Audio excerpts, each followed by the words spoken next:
ಭಾರತದ ಅತ್ಯಂತ ರಹಸ್ಯವಾದ ಕ್ಷಿಪಣಿ ತಂತ್ರಜ್ಞಾನ ಅಂದ್ರೆ ಮಿಸೈಲ್ ಟೆಕ್ನಾಲಜಿ ಇನ್ ಮುಂದೆ ಖಾಸಗಿ ಕಂಪನಿಗಳ ಕೈ ಸೇರಲಿದೆಯಾ?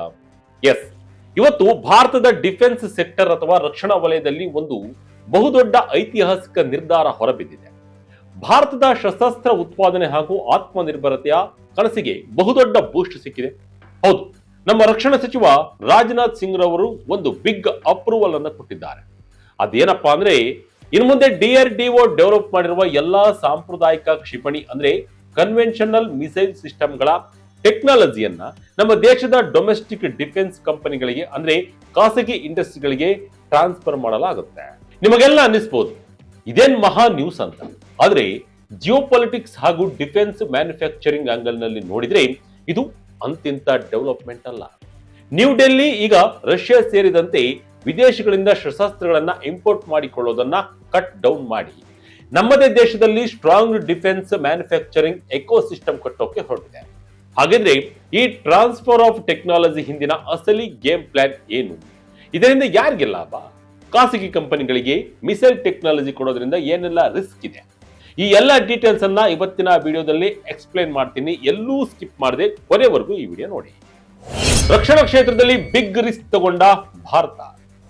DRDO ಟೆಕ್ನಾಲಜಿ ಮುಂದೆ ಖಾಸಗಿಯವರ ಪಾಲು. ಹೌದು, DRDO ಡೆವಲಪ್ ಮಾಡಿರುವ ಎಲ್ಲಾ ಕನ್ವೆನ್ಷನಲ್ ಮಿಸೈಲ್ ಸಿಸ್ಟಮ್ಗಳ ಟೆಕ್ನಾಲಜಿಯನ್ನ ಭಾರತೀಯ ಇಂಡಸ್ಟ್ರಿಗಳಿಗೆ ಟ್ರಾನ್ಸ್ಫರ್ ಮಾಡೋಕೆ ರಕ್ಷಣಾ ಸಚಿವಾಲಯ ಗ್ರೀನ್ ಸಿಗ್ನಲ್ ಅನ್ನು ನೀಡಿದೆ. ಈ ಬಗ್ಗೆ ರಕ್ಷಣಾ ಸಚಿವ ರಾಜನಾಥ್ ಸಿಂಗ್ ರವರು ಎಕ್ಸ್ ಪೋಸ್ಟ್ ಮೂಲಕ ಘೋಷಿಸಿದ್ದಾರೆ.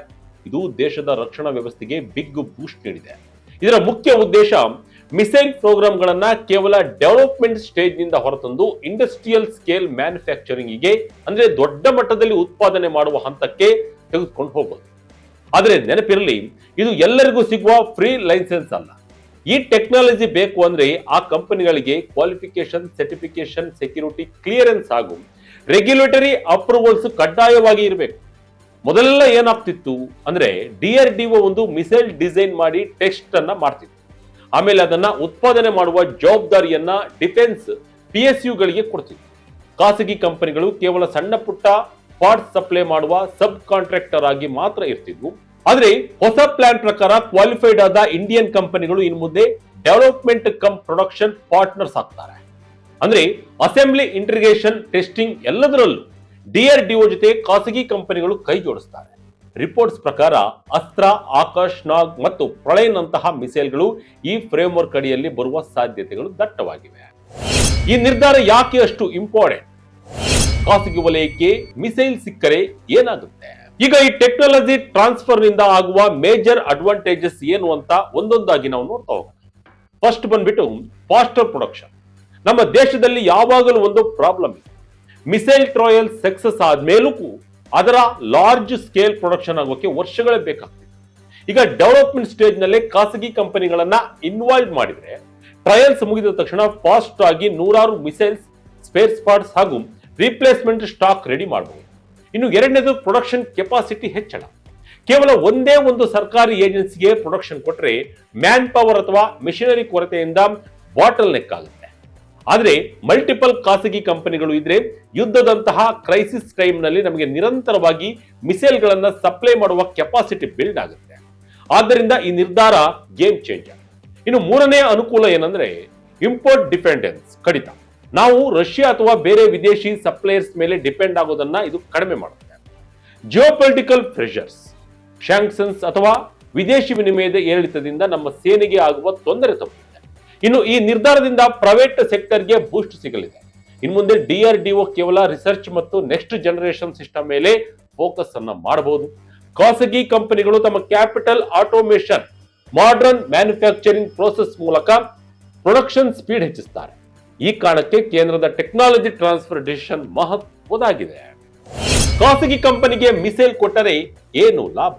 ಇನ್ನು ಇದರಲ್ಲಿ MSME ಇಂಟಿಗ್ರೇಷನ್ ಕೂಡ ಆಗಲಿದೆ.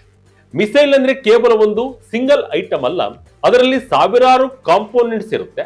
Battery, sensor, software, wiring, telemetry, packaging ಹೀಗೆ ಸಣ್ಣ ಪುಟ್ಟ ಕೆಲಸಗಳಿಗೆ ನಮ್ಮ MSMEಗಳು ಸಪ್ಲೈ ಚೈನ್ ನಲ್ಲಿ ಪ್ರಮುಖ ಪಾತ್ರವನ್ನು ವಹಿಸುತ್ತವೆ. ಇದಲ್ಲದೆ ನಮ್ಮ ದೇಶದ ಎರಡೂ ಬಾರ್ಡರ್ಗಳಲ್ಲಿ ಪಾಕಿಸ್ತಾನ ಮತ್ತು ಚೀನಾ ಮಿಲಿಟರಿ ಕಾಂಟಿಜೆನ್ಸಿ ಇರುವಾಗ ಲೋಕಲ್ ಆಗಿ ಮಿಸೈಲ್ ರಿಪೇರಿ ಮಾಡೋಕೆ, ಮಿಡ್ ಲೈಫ್ ಅಪ್ಗ್ರೇಡ್ ಮಾಡೋಕೆ ಈ ವ್ಯವಸ್ಥೆ ಬಹಳ ಹೆಲ್ಪ್ ಆಗುತ್ತೆ. ಲಾರ್ಜ್ ವ್ಯಾಲ್ಯೂಮ್ ನಲ್ಲಿ ಮಿಸೈಲ್ಸ್ ಮ್ಯಾನುಫ್ಯಾಕ್ಚರ್ ಮಾಡಿದ್ರೆ ಕಾಂಪಿಟೇಷನ್ ಹೆಚ್ಚಾಗಿ ಮಿಸೈಲ್ ನ ಯೂನಿಟ್ ಕಾಸ್ಟ್ ಕಡಿಮೆ ಆಗುತ್ತೆ. ಇದರಿಂದ ಸರ್ಕಾರದ ಬಜೆಟ್ ಕೂಡ ಉಳಿಯುತ್ತದೆ. ಇದೆಲ್ಲದಕ್ಕಿಂತ ಮುಖ್ಯವಾದ ಹಾಗೂ ಕೊನೆಯ ಪಾಯಿಂಟ್ ಏನಂದ್ರೆ ಟೆಕ್ನಾಲಜಿ.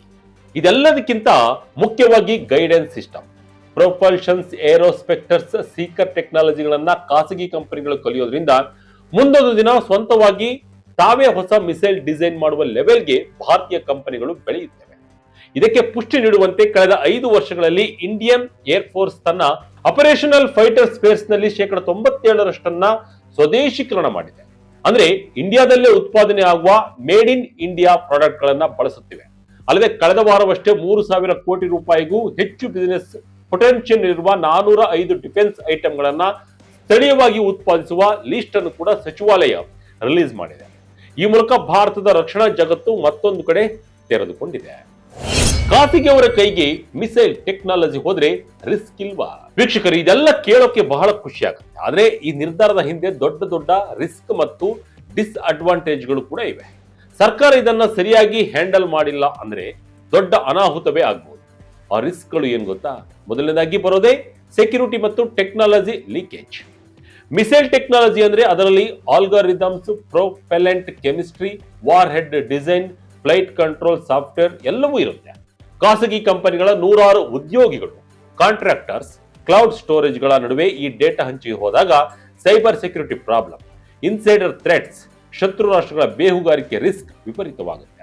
ಇದನ್ನು ಯಾವ ರೀತಿ ಕೇಂದ್ರ ಸರ್ಕಾರ ನಿಭಾಯಿಸುತ್ತದೆ ಎಂಬುದನ್ನು ಕಾದು ನೋಡಬೇಕಿದೆ. ಇನ್ನು ಕ್ವಾಲಿಟಿ ಕಂಟ್ರೋಲ್ ಫೇಲ್ಯೂರ್ ರಿಸ್ಕ್ ಕೂಡ ಇದೆ. ಮಿಸೈಲ್ ಅನ್ನೋದು ಯುದ್ಧದ ಟೈಮ್ನಲ್ಲಿ ಜೀವ ಉಳಿಸುವ ಅಸ್ತ್ರ. ಒಂದು ಸಣ್ಣ ಸರ್ಕ್ಯೂಟ್ ಬೋರ್ಡ್ ಅಥವಾ ಪ್ರೊಪೆಲೆಂಟ್ ಗೇರ್ ಡಿಫೆಕ್ಟ್ ಆದ್ರೂ ಮಿಸೈಲ್ ಫೇಲ್ ಆಗುತ್ತೆ.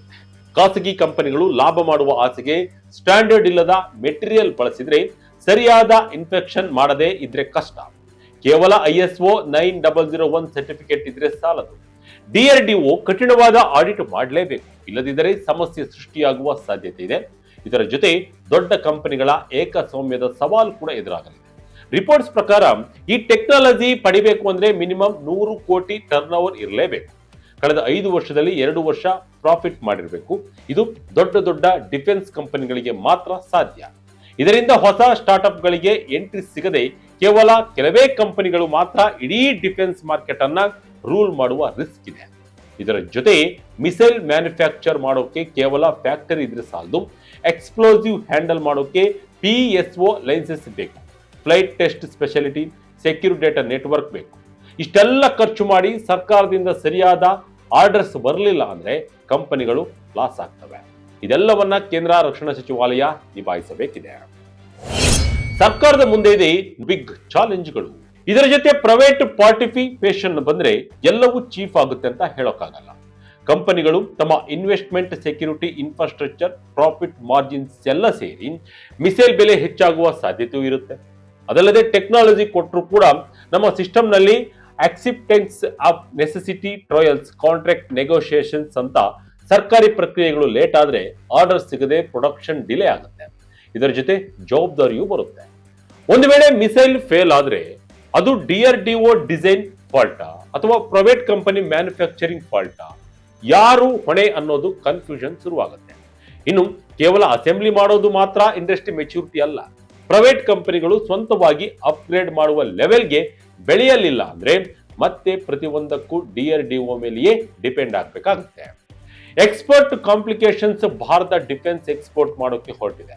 ಆದರೆ ಮಿಸೈಲ್ ಎಕ್ಸ್ಪೋರ್ಟ್ ಮಾಡಬೇಕು ಅಂದ್ರೆ international regulations and user certification ಎಲ್ಲವೂ ಬೇಕು. ಇದು ಅಷ್ಟು ಸುಲಭವಲ್ಲ. ಕೊನೆ ಹಾಗೂ ಪ್ರಮುಖ ರಿಸ್ಕ್ ಅಂದ್ರೆ ಮಿಸೈಲ್ಗಳಿಗೆ ಮಾತ್ರ. Nuclear weapons, strategic range missiles, command control ಇನ್ಫ್ರಾಸ್ಟ್ರಕ್ಚರ್ಗಳಿಗೆ ಇದು ಅನ್ವಯ ಆಗಲ್ಲ. ಇದರ ನಡುವೆ ಕ್ಲಿಯರ್ ಬೌಂಡರಿ ಇರಲೇಬೇಕು. DRDO ನಿರ್ಧಾರದಿಂದ ಮುಂದೇನಾಗುತ್ತದೆ? ವೀಕ್ಷಕರೇ, ಟೆಕ್ನಾಲಜಿ ಟ್ರಾನ್ಸ್ಫರ್ ಆಯಿತು ಅಂದ ತಕ್ಷಣ ಫ್ಯಾಕ್ಟರಿಯಿಂದ ಮಿಸೈಲ್ಗಳು ಆಚೆ ಬರೋಕೆ ಶುರುವಾಗಲ್ಲ. ಇಂಜಿನಿಯರಿಂಗ್ ಡ್ರಾಯಿಂಗ್ಸ್ ಅನ್ನ ಪ್ರೊಡಕ್ಷನ್ ಪ್ರೋಸೆಸ್ ಆಗಿ ಕನ್ವರ್ಟ್ ಮಾಡೋದು, ಸಪ್ಲೈಯರ್ಸ್ ನ ಹುಡುಕೋದು, ಪ್ರೊಪಲ್ಷನ್ ಮತ್ತು ವಾರ್ ಹೆಡ್ ಬ್ಯಾಚ್ ಗಳನ್ನ ರೆಡಿ ಮಾಡೋದು, ಸಾಫ್ಟ್ವೇರ್ ಹಾರ್ಡ್ವೇರ್ ಇಂಟಿಗ್ರೇಟ್ ಮಾಡೋದು, ಇದೆಲ್ಲ ಬಹುದೊಡ್ಡ ಸವಾಲು. ಇದಕ್ಕೆ ಕಾಂಪಿಟೇಟಿವ್ ಬಿಡ್ಡಿಂಗ್ ಅತ್ಯಗತ್ಯ.